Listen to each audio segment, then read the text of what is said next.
Hello everyone, this is the second video, and in this one I will be trying to explain SQL injection, which is the last topic that I've been learning these days. So this is the approach that I'm gonna have for this video. I will be trying to explain as if I was teaching a friend that has some basic knowledge in IT, okay? So what is this? What is SQL injection? SQL injection is one of the most common vulnerabilities that you can find in web applications. There is a list called OWASP Top 10. The OWASP Top 10 is a list that contains the most critical security risks of a web application at the time. So injection, not only SQL injection, but all injection vulnerabilities are in the top 3 of this list. By that, you can see that it is very important to learn how to explore and exploit this vulnerability if you want to become a pen tester. So in order to understand SQL injection and how it works, I gotta give a brief explanation about how a web application works under the hood. So here, let's suppose that you are this guy and you are using a normal website, let's say YouTube for an example, and you are in your login page. So here, when you put your username and password in order to log in this web page, the front end sends a post request to the backend. The backend sends this request to the database, and the database will try to find the username that you put there and the password. If the database finds it, he will return the response to the backend, and the backend will return the response to the front end, and then you're gonna see that you are logged in. If the database doesn't find your username and password, he will return an error to the backend, and the backend will return this answer to your front end, and you're not gonna be able to log in this website. So the way the backend communicates with the database is through something called SQL. So SQL is how the backend can communicate to the database. SQL is a programming language that the database understands. So when you are sending a request to the database, we can say that you're sending a query that looks pretty much like this.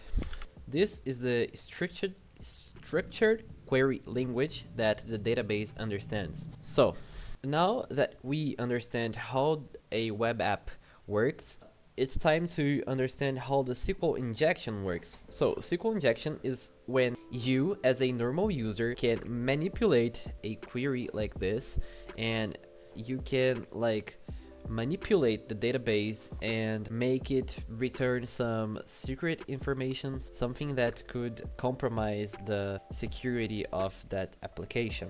So here, let's imagine that you want to log in as administrator. So if this application is vulnerable to SQL injection, it means that you can basically make the database return this information for you, so that's a high security risk, right? So now that we know how SQL injection works and what it is, we need to understand that there are 3 types of SQL injection. The first one is the in-band, which is the classic one. The second one is the blind, and the third one is the out-of-band. I won't be entering in a lot of details here because that would take a lot of time and it would end up becoming a course.